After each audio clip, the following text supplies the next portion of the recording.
Hi, everyone. I'd like to welcome you to another episode of Conversations about Art.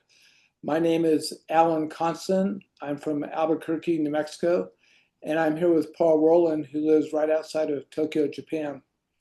Today, we are going to be talking to Duane Toops, a collage artist from Melbourne, Florida. So, welcome, Duane. Hey, thank you. Thank you for having me. It's a real treat. Well, we're looking forward to this. So, first of all, I'd like to ask you how you got involved in art and more specifically, how you got involved doing collage and whatever kind of art background you have. Wow, that's kind of a long arc in and of itself. There's Parker Palmer, I think, said something once to the effect of some journeys are direct and some are circuitous. I think my relationship to art has been on that circuitous end of things. Art, especially visual art, was probably one of my first loves as a kid. I was really obsessed with drawing and comic books and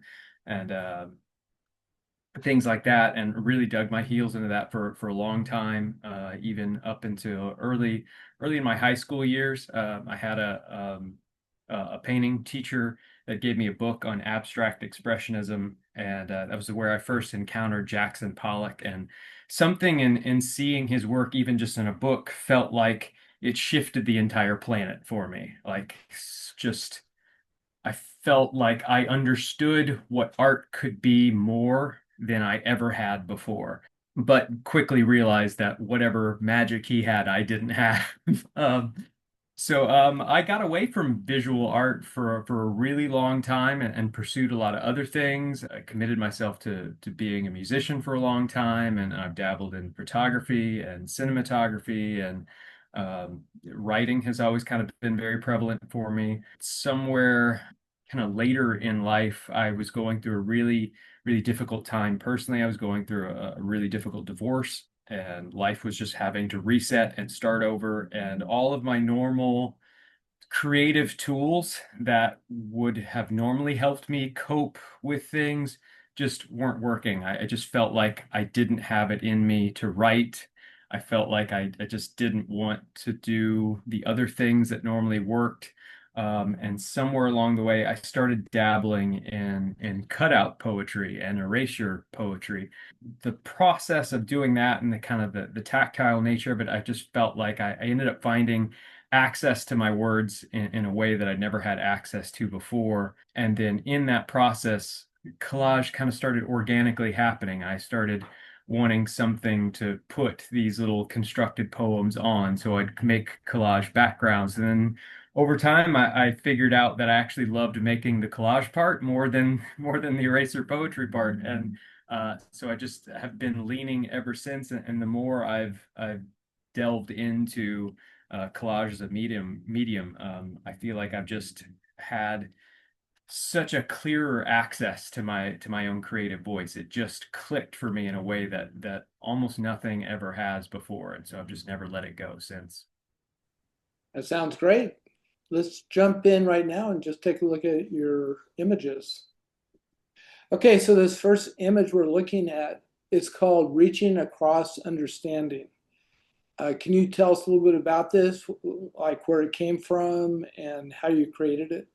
My process is interesting in that it happens sometimes at different stages and in different ways. I like to work kind of in a hybrid fashion, I guess you could say. I kind of pivot in interesting ways between digital and analog, in that usually all of my collages, for the most part, end as an analog collage, but certain of the elements and materials I'll manipulate digitally, or and then have them printed or enlarged or things like that, and then cut them up and use them. So a common kind of practice is elements of repetition and readjustments, because it's kind of an attempt to examine material in different ways. and from different vantages and how it reacts to those changes. So you've got part of that center image with that little piece of the woman's head is that's actually a really small image from a 1950s Montgomery Ward catalog that I scanned and then enlarged digitally, added some little extra bits of texture and grit that I make a lot of that myself, and so I can use them as digital assets. I had it printed at a much larger scale, and then started cutting it down and grafting it into other kind of found material. So, kind of there's these all these different elements involved in every piece, because ultimately what I'm trying to do in every piece is almost I'm trying to create a layered effect, not only aesthetically, but also kind of in terms of meaning as well. In that I like to think I'm trying to create almost something that has an archaeological feel to it, where there's these layers of sediment and time and narrative and meaning and context, and it all kind of condenses in. But in that condensing, something new is being formed, and the juxtapositions start having conversations together. These elements that come from different contexts and potentially even different times start coexisting together and forming one another. So you've got this top half that is mostly just kind of randomly painted papers from scraps. I try to have as little waste in my process as much as possible. So if there are, papers that maybe what's on them isn't useful to me, rather than just, throw those papers away or put them, I try to figure out, can I do something to them to make them useful? So sometimes it's just painting over them or printing over them or whatever it might be, adding texture to them. So that's what you're kind of seeing at the top part. And then at the bottom half, there's something really special about neutrals for me, especially the kind of neutral colors that arrive through aging paper, depending on the level of age and where it has, you get these great gradient differences, and I just love the way they interact and they play off of one another. So I'm just trying to create even more of that layering effect, where it just creates this sense of time and time's passage, the sense of history. But also, I think what's really important to me in a lot of my work is that I want it to always feel like there's more happening outside of the page. And as strange as that might sound, I always try to do something in every piece that almost makes your eye feel pulled away from the image, because I just want it to feel like you're witnessing just a small section or a small window of a much larger story. Like there's always something being alluded to outside of the frame. And I think for me, it's the understanding that our understanding is always limited. We're always only given windows of knowledge, windows of understanding, windows of experience, and there's always more that we don't have access to. And so there's a humility built into that, but there's also that sense of mystery and wonder. And so that's something I'm always kind of trying to tap into. I'm sure in your different collages you have different approaches, but in this particular one, did you start with the image in the middle with the woman and build around it, or do you kind of approach it and have different pieces that you have in your mind that you want to put together? I think each piece starts a little differently. It's not uncommon for me to work that way. Usually, I will start with a single image. I'll start with, the hero image, the focal point, the thing that I do want to be the center or that gets noticed the most. So in this case, if I remember correctly, that did happen there. That I had that piece already printed out, and so usually, as I'm making those digital papers that I'm going to have printed, I do that every other week or so. So at any given time, I'll have a stack of things that I've made digitally and printed. There's kind of waiting to be used. And when I create them digitally and have them printed, I almost never know what I'm going to do with them. I just know that there's something here. It's part of the exploration for me. I take something that I found that chances are I've probably used in another collage. Often the things that I create digitally, I create them from scans of work I've already made. So there's this kind of chain reaction that I like to keep going in my work, where something that that gets started and maybe even finished, its life doesn't end with that paper. Some part of it can be reused and remanipulated to become the catalyst for the next work. So, I had made a collage with the original version of that woman from the catalog, and it got scanned, and I just happened to grab that piece of it, blow it up a little bit more, manipulate a little bit more, reprinted it, and started with this. So every collage is kind of a process of discovery for me. So like the bottom half of that particular collage was made on its own. A lot of times because I like that layering of the neutrals and trying to build that kind of context and those intricate juxtapositions. Sometimes those are things I'll do on their own.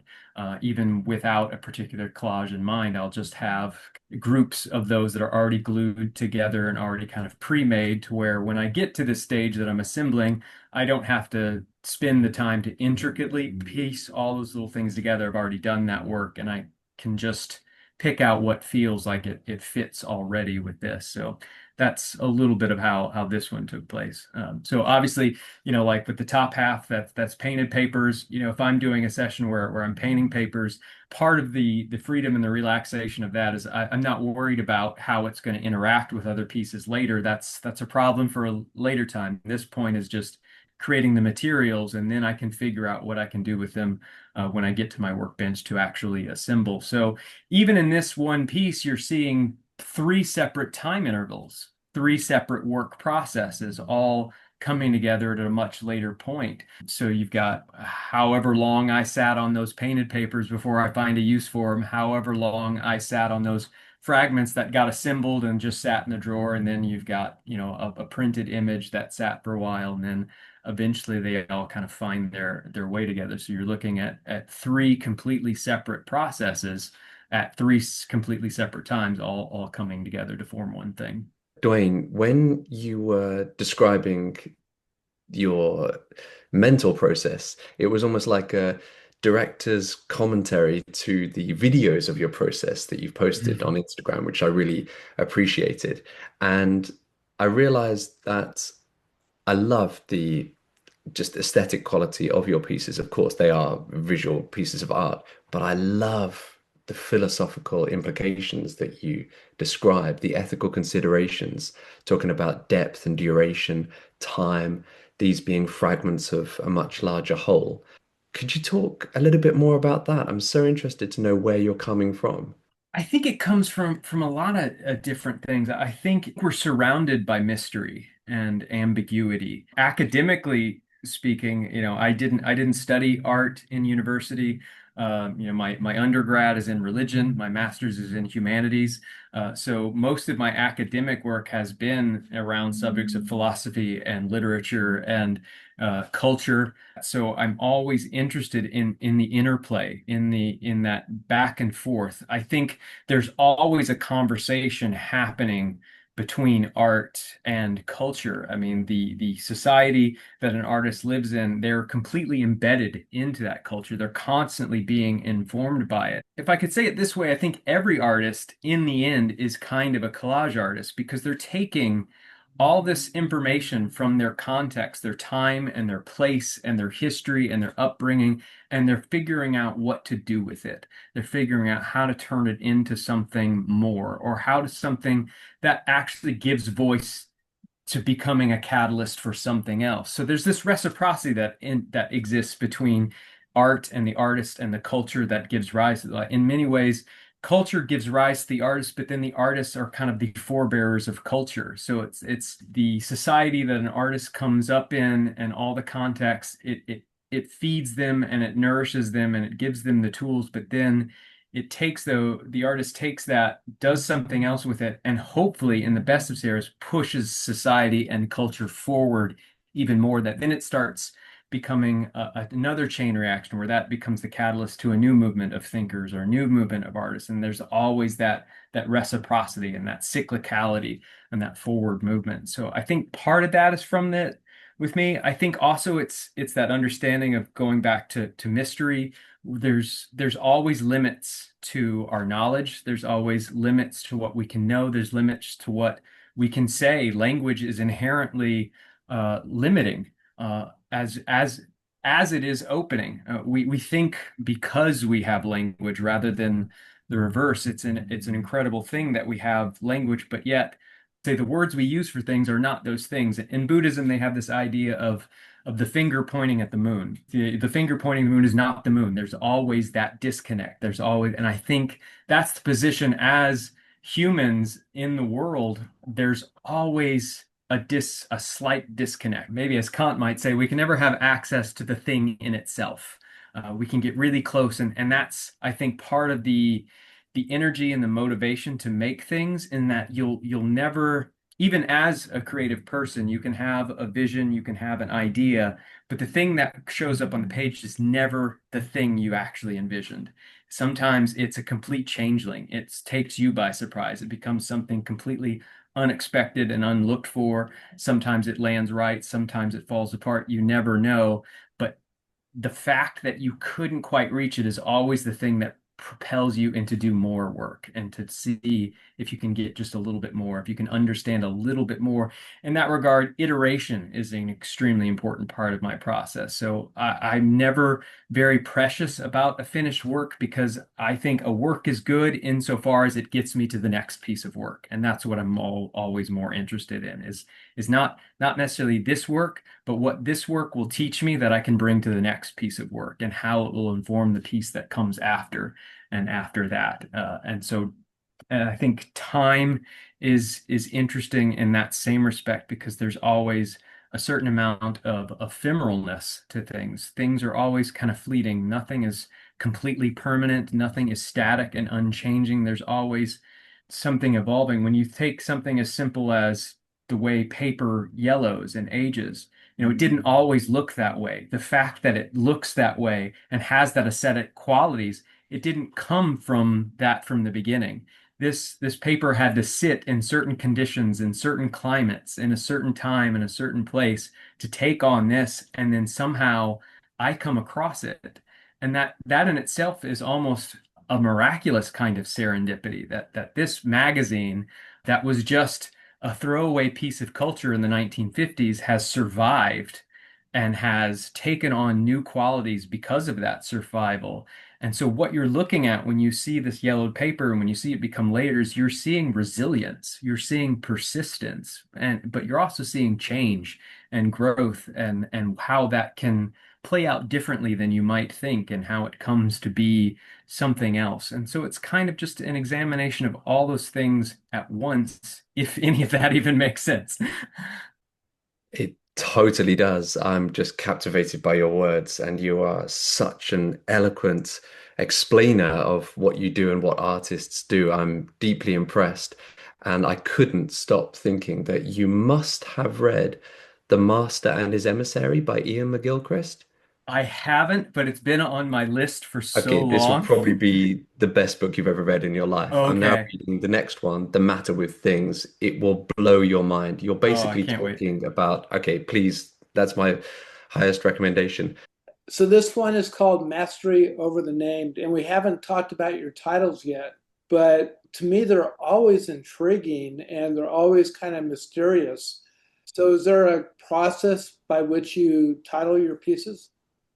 There is. It took me a while to work out that process, but it's one of my favorite parts of a piece coming together. Nothing gets named in advance, and nothing even gets named or titled as soon as it's finished. The title is something that often comes much later. It's always drawn from whatever I happen to be reading at the time. I am an avid reader, so I will come across lines or phrases or passages that I just cling on to because something about it feels right or hits something in some kind of way. And so I keep an ongoing list of these potential titles. And so usually when a piece is done and I go to release it, I will look through that list of titles, and usually it's something very, very intuitive. And I think what I love about that process is it shows you those interactions of perception and language and experience, and how things start to converse when they're butted up against one another. So you can have this piece, that this collage that I've made that I'm looking at, and I can feel like I have an understanding of its tone and its texture, and that will inform maybe what I lean towards in the title wise. But something transpires that I get to witness that's kind of magical for me as the maker, is that I see how the piece changes as soon as it's given a name.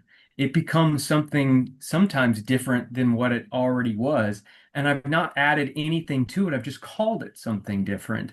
But yet something in those words and those phrases opens up a way of seeing the piece that I didn't see before. And it starts taking on a new character. It starts growing and changing, just like we were just talking about, just with the addition of a few bits of language. It already starts taking on a new character. Already starts taking on a new narrative and a new meaning. And I love seeing that happen and how that interplays. And also, when I look at your pieces, my first reaction to most of them is that, oh, yeah, of course. It's so fluid and it looks like it came together so easily. I mean, do you struggle when you put them together, or is it actually as fluid as it looks? That's one of those things that changes from piece to piece, and it's so interesting that you bring that up because it's something I think about often, but I also don't have an answer for. There are some days I show up at my workbench and the pieces do form fluidly. There's days where I feel like it put itself together and it just used me to put itself together. And there's others that it is a matter of pulling teeth, where it's like I will agonize for an hour moving the same piece of paper just from the left corner to the right corner to the middle to just not being able to find where it needs, or not getting it quite right. It just changes from piece to piece. This one in particular is really fun and really interesting. It came together pretty easily, but what I love most about this piece is I think this one exemplifies a lot of what we've been talking about already. One of the ways I find collage material is I go to a lot of estate sales in my area. So, you're looking through people that are downsizing their homes, and you find either old magazines, old sheet music. You just never know. Part of that hunt is exciting for me in itself. I've often said that what's great about collage is it's three moments all coexisting at different times as well, where you have this process of collection. You're going out and you're collecting materials, you're finding these found objects, you're finding the books, the magazines, the photographs, whatever it might be. And so part of the art of collage starts with collecting. You have to amass this material, and then from collection you move into curation. Now it's of these materials, which one deserve to be viewed, which ones need to sit next to this, and it becomes a matter of organizing your collections. And the way you organize those materials starts changing the way you perceive the materials, changing the way they speak, changing how they feel. And then it becomes the actual process of collaging, then of actually gluing it down. But with that said, I came across a couple scrapbooks from the 1930s. So this particular piece was a page from someone's scrapbook. So in in the 1930s, someone clipped this from a newspaper, glued it down for whatever the reasons. That's lost to me. I don't have any of that information. So when I found this scrapbook, I knew it was special and I wanted to use it, but I didn't quite know how. And the way I approached it, I started to think about it as a kind of collaboration. And I think that's what's special about collage as a whole, is it's intrinsically collaborative.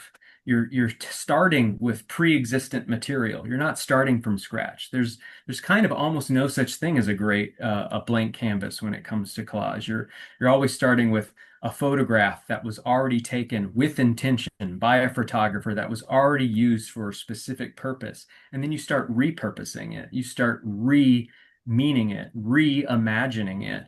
And so I knew I wanted to take a collaborative approach with this. So I thought about it as like, here's a collage that someone started for me in the 1930s. And then I get to finish this conversation. I get to take it somewhere else. And so this was a really fun to work on. And that's why I'm still looking forward to working through that scrapbook as well, because it's that conversation across time and change and development. And that's was just kind of a very exciting discovery for me. And I just like nerding out about old paper. Duane, I loved what you were saying about conversations and collaboration. However, when I see some of these pieces where the original advert is a little bit more obvious, maybe, I wonder what is the place of criticism or satire or any subversive comments that you're making in your work? You're talking very much about conversation and collaboration, but is there another element there of criticism? I think so, in a much more implicit way, at least for me. It's something I always think about, but I also feel like that's another inherent property to collage as a medium, and certainly true of its history. If you think back to a lot of where we look to the origins of collage, there's certainly a political undercurrent to it. There's certainly an economic undercurrent to it. There's something very socio-political about collage because what it is, it's taking the debris and the refuse and products of a consumer-driven capitalistic culture and it's repurposing it for something else. It's taking something that was meant to drive you to consume, something that was meant to elicit an emptiness or a yearning or a need for something that was maybe intended to make you sense that you were less than or not enough, or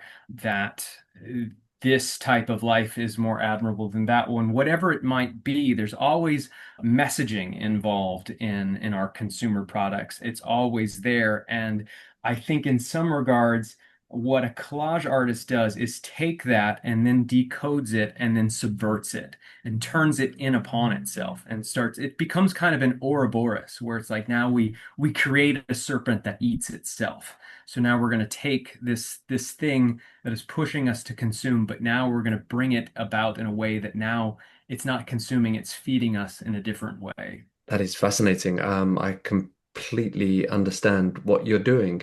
Are you informed by any of the philosophers of the early 20th century, like Walter Benjamin? But I'm also thinking of people in the mid 20th century, like Guy Debord as well, who are, really in a very active way engaging in these subversive actions in and against their societies. I think in a lot of ways there's been a pretty heavy philosophical influence on certainly on my thinking, and I think it can't help but show up in my work as well. People like Kierkegaard and Nietzsche certainly spoke to me in a really powerful and prescient way early on when I discovered that a lot of the existentialists were Jean-Paul Sartre, his idea that nothingness at the center of our being, at the center of our personhood. I found always really striking. And I think that's part of that same mentality when I talk about that we can never know something fully. And I think ourselves are included in that. We can never know ourselves fully. And no matter how well we think we know ourselves, there's always more mystery within us than we realize. No matter what title or name we try to give ourselves, it will never encapsulate the whole of who and what we are. And if we ever think that it does, we'd be living in what Sartre would call bad faith. So a lot of those thinkers definitely played a pretty pivotal role. Even a lot of modern philosophers influenced me. Slavoj Žižek has definitely played a part of me, especially because of the way he engages with culture. I think he's a great example of that, where he will take things like film and television and books, even not very lowbrow film and television, and find a way to use it to make a much broader point, to find a way to reveal the hidden ideas of our ideological present and where it's hidden in things. And I think that's something that I always take to heart and try to do in my work in some kind of way, where I'm always trying to lift the hood of something and seeing what's really driving the engine, what's this engine really composed of, and what else can be built with it if we can take it apart. I love it. Duane, I want to go to an exhibition of your collage, but I would also like to read a book of the philosophy of collage as well. So please write that. That is my request to you. I've never thought about it, but that does sound like an interesting idea. So I Please may do have to it. stew on Please do that. it. You've got at least two readers here. Okay, let's keep going. Well, at some point, I was going to suggest that you should write a book, Duane, because your ideas are so insightful and stimulating. I think you're quite a thinker, and the way you describe how it relates to what you're creating is very inspiring to me. Thank you. I'm very, very glad to hear that. I'm humbled and really grateful. I appreciate that very much. we're not talking so much about specific imagery, but everything you're talking about relates to every single image we're looking at. This particular image, though, it definitely looks like it's related to the one we just looked at. Yeah, and that was one of the things I wanted to try to be intentional about when I was picking out works, because I mentioned early that iteration and repetition Yeah. are important parts of my process, and this is a great example to where when you start disassembling something, you see the parts that are left over differently.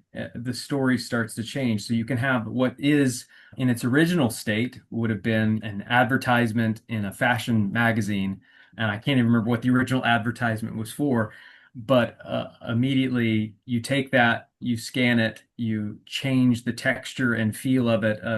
Both of these, the top portions of both of these, go back to that hybrid process of where, I scanned this from a magazine, added different digital assets to it, printed it out at a larger scale, and then started cutting it up. But the point of that being, you have this whole coherent image that has a specific meaning and context, but the minute you start cutting it apart, everything starts changing. And I think sometimes there's more truth in the fragments of things than there is in what is presented as a coherent whole. And so I think what I'm always trying to find are the hidden stories within an image, or the way that if you crop in closely on something, it changes. My son is a physics major, and so we have a lot of conversations about things like that. And I'm not smart enough on it to be sure, but I think what I take most from that kind of quantum understanding is like when you really zoom in and you get at a much smaller scale,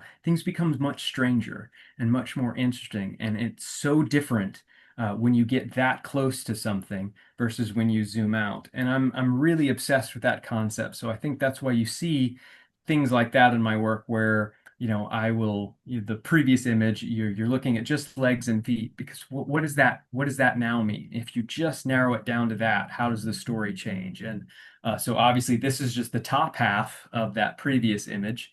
And same thing, I'm just exploring like, okay, when it becomes cropped differently, when you zoom in on something, how does it make you feel? So a lot of my work can be meditative for me in a way, because I think every collage I make, what I'm trying to do is pay attention to what I'm paying attention to.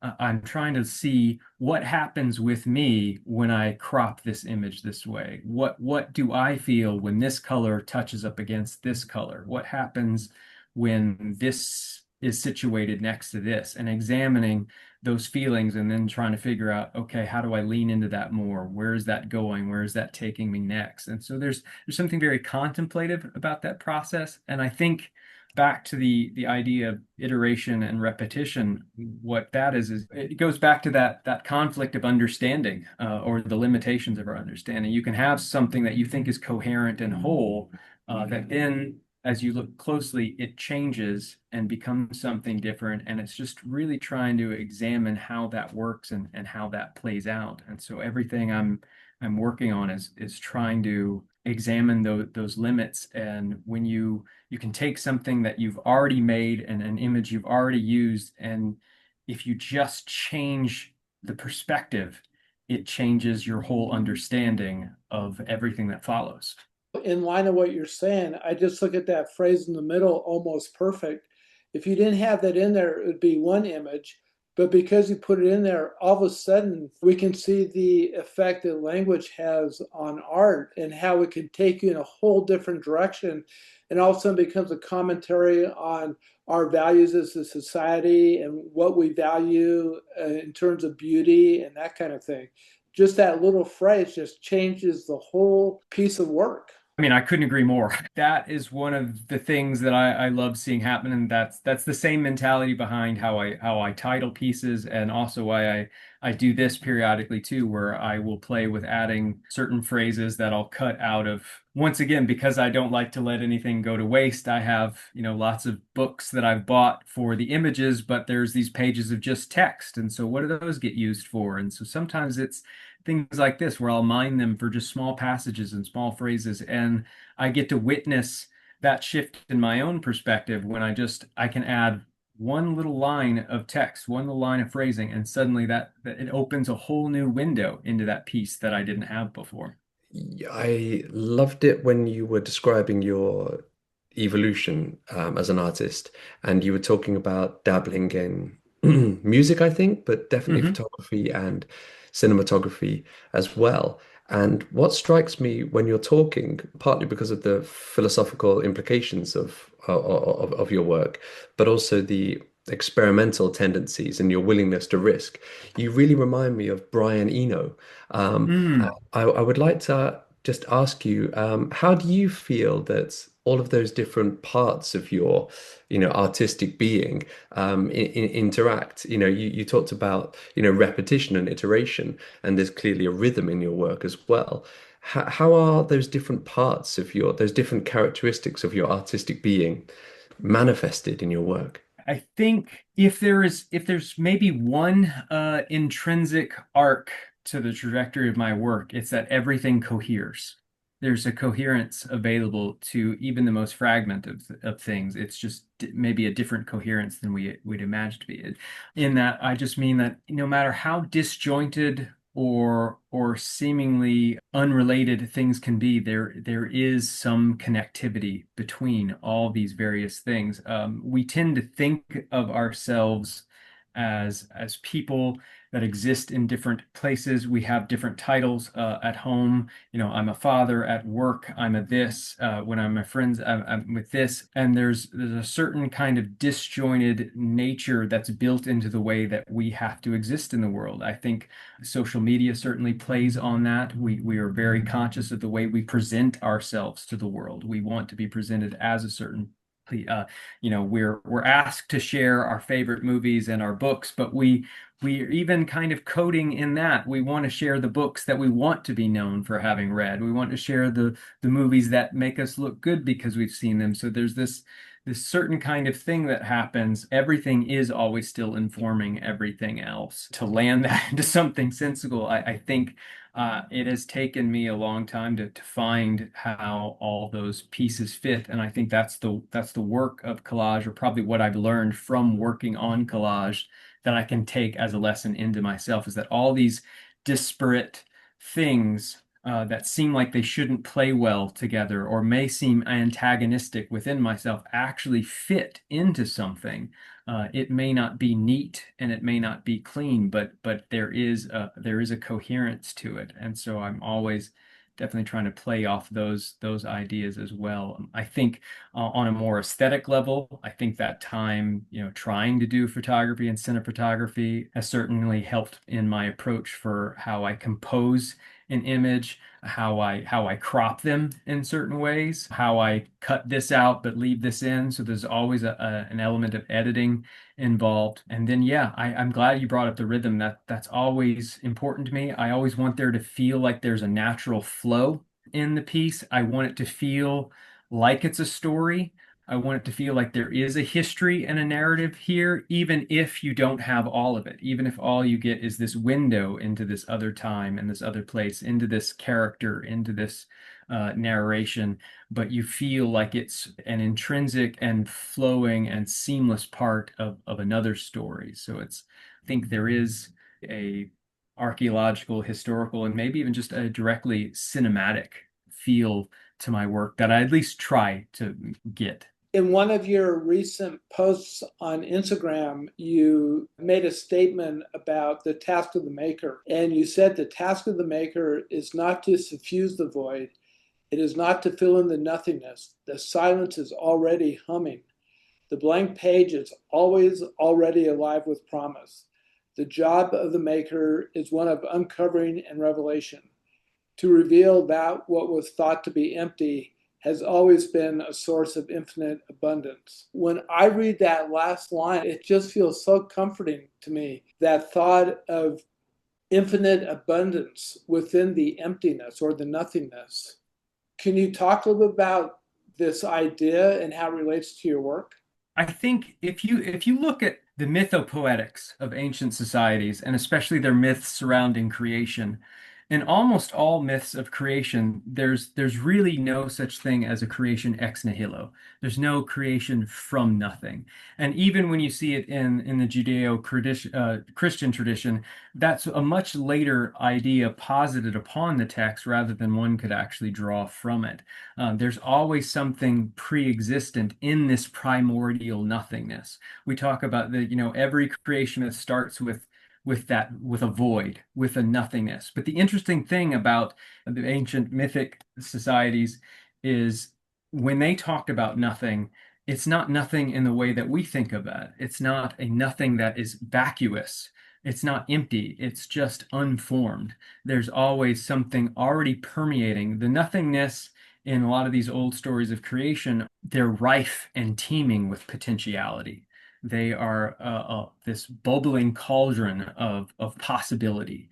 And what happens is it's the things that are shapeless begin to take shape and become formed. And so I think that's what I mean when I talk about that in art. I think in collage, as we were just talking, collage begins with pre-existent material. It doesn't begin with anything from scratch. We need all these fragments, but in many ways, any other medium is exactly the same way. A painter goes and picks out paints, pens out oils, watercolors. They have brushes. They're beginning with these materials. And so it's not about filling in the void per se. It's recognizing that these things are already existent within it. And that's an infinitely renewable resource. And you could say in some regards, like that's never going to run out because it's just always rife and teeming within it. And I think there's something really magical about that. I also think that there's a certain amount of humility that comes from that recognition and a certain amount of understanding that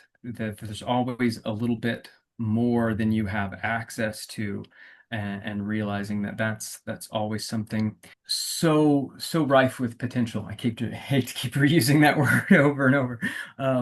So I think there's this need to abandon certainty and easy. I think there's a need to abandon the need for clear and definitive and absolute answers, and instead realizing that these points of primordial nothingness, these points of voids, they don't need to be calcified into something solid and static. That would actually lead to stagnation. What we need to do is lean further into the mystery and lead further into the possibility and see where that leads. It is always a matter of discovery and revelation rather than certainty. I will take curiosity and wonder over certainty any day.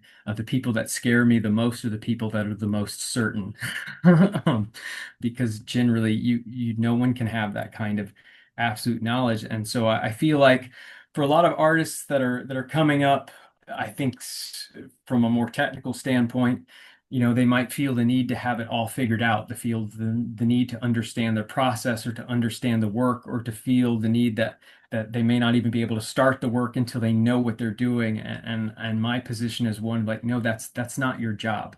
That's not your job to understand it. That's not your job to know how it ends, to know how it works out. Your job is to just show up and make something with what you have and see where it leads you, see what it wants to tell you. I think the work is always speaking. The work is always already speaking. The question is just whether or not the maker is able to listen to it. Wow, that was a mouthful. Sorry. No, it was a very tasty mouthful. Okay, good. I'll take that.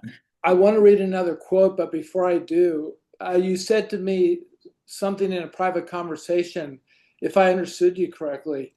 I asked you what you did with your finished collages, and you said you put them away until you get so many that you just walk around and leave them in coffee shops and stuff. Did I understand that correctly? Yeah. I mean, usually, like I said, it's probably one of the strangest things about me as someone who makes collages. I mentioned it earlier. I'm not precious about my work when it's finished, because what's most important to me is that process of discovery, that process of unearthing, that process of wonder and wandering. Every piece I make is an attempt to just see what happens.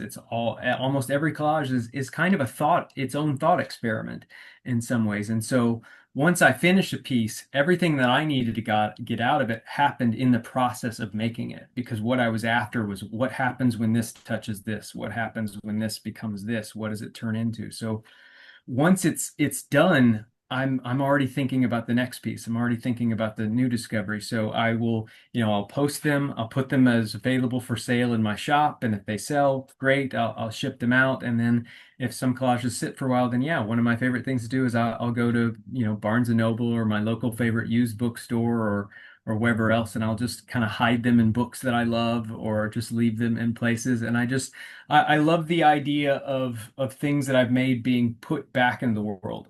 Speaking about that nothingness, I feel like in a lot of ways none of these collages are really mine anyway. It's just things I found. It's things that I was found while I was wandering the world that I was lucky enough to find. And in some ways, leaving them somewhere is like my way of like giving it back. Like I was given this and I learned something from it, and now it's time to put it back into the world. This is just something that I was given, and now I get to give it back.